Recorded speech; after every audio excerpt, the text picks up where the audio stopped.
Danielson. It's Cold on Christmas Eve by Michael Whitehouse.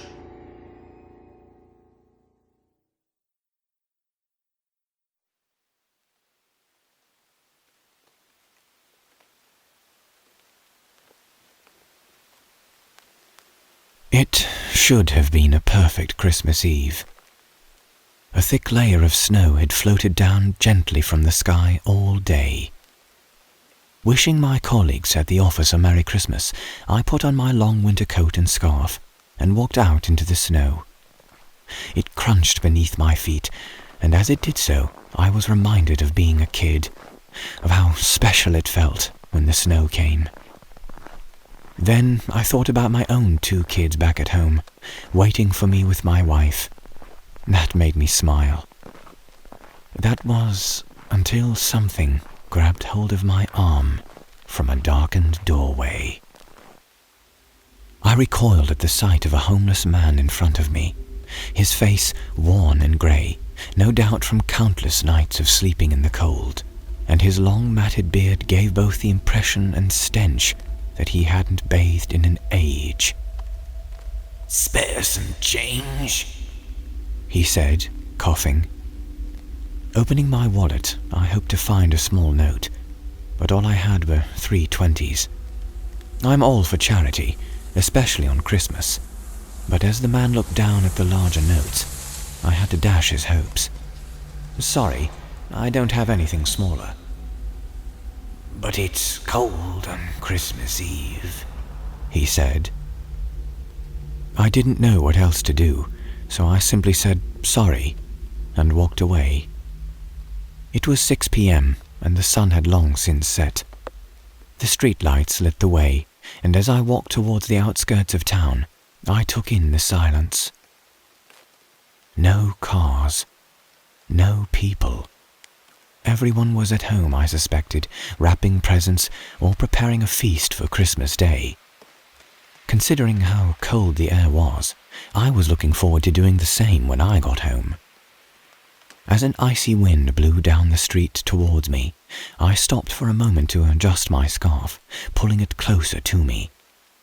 Looking up at the street lamp, flakes of snow silently moving in front, I saw a bird sitting on the top of it. It looked like a crow, or a bird with black feathers at least, but it was difficult to tell. The streetlight was overpowering, and so the details of the bird melted into the brightness, set against the jet black of the sky. It appeared strange to me, more so because of its apparent size than anything else. But for the first time since I'd left the office, the feeling of festive cheer had completely abandoned me. Looking up at the bird, I now felt an emptiness, a loneliness even, on that forlorn street. I felt sorry for it, all alone on Christmas Eve, and just as those thoughts passed me by, it made a noise, something akin to a squawk. The sound unnerved me, because it evoked in me this sense of unease. Instinctively, I looked back toward where it had come, almost expecting to see someone creeping towards me. But on that snow-covered street, we were alone. A chill seeped through the loneliness, and as it did so, I felt my bones grow colder. And so I continued onwards, trying to fill my mind with thoughts of my family, of a comfy armchair waiting for me in front of the telly.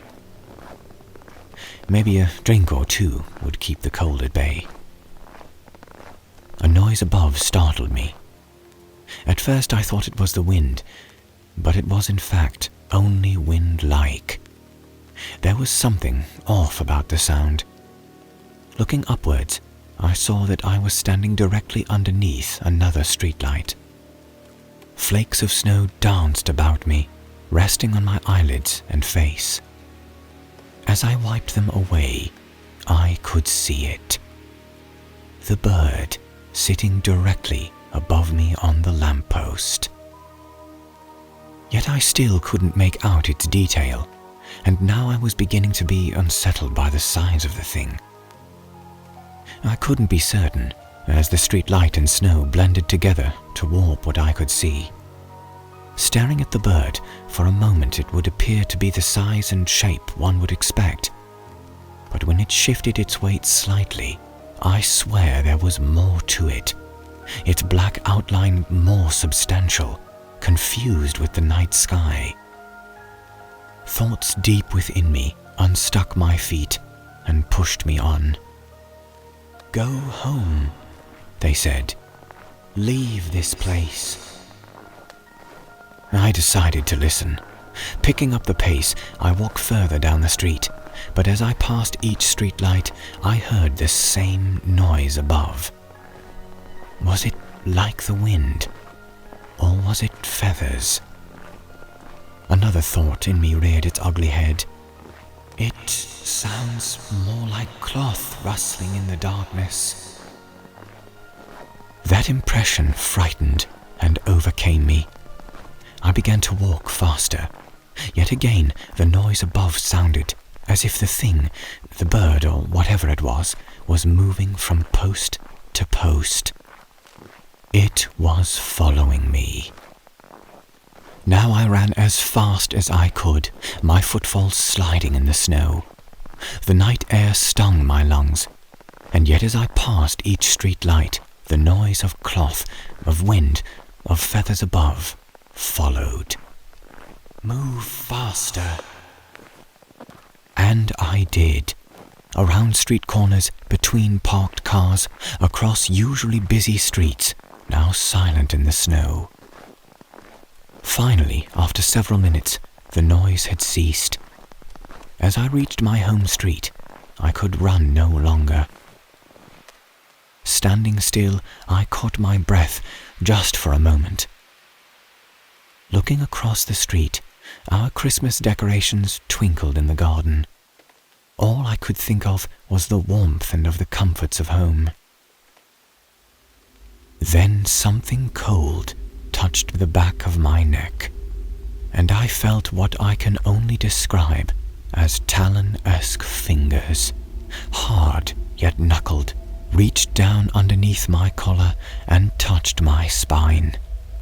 I let out a scream and reached behind me, flailing at whatever it was back there, out of reach, out of sight.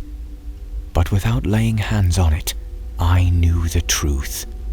The thing that had been following me had grabbed hold of my coat at the back with talons or fingers, or something else entirely. For how long it had been grasping onto my coat, I could not say. Pulling at it, I could not dislodge it, and so I did only what I could. I threw my coat to the ground, leaving it in the snow. Running across the street, I reached the gate of my garden, but in my eagerness to get inside to safety, I slipped on a piece of ice and fell sharply onto my back on the ground. That was when I saw it. Standing there across the street from me was not a bird or thing, but a man. The homeless man I had met outside the office. He pulled on my long winter coat and did the buttons up.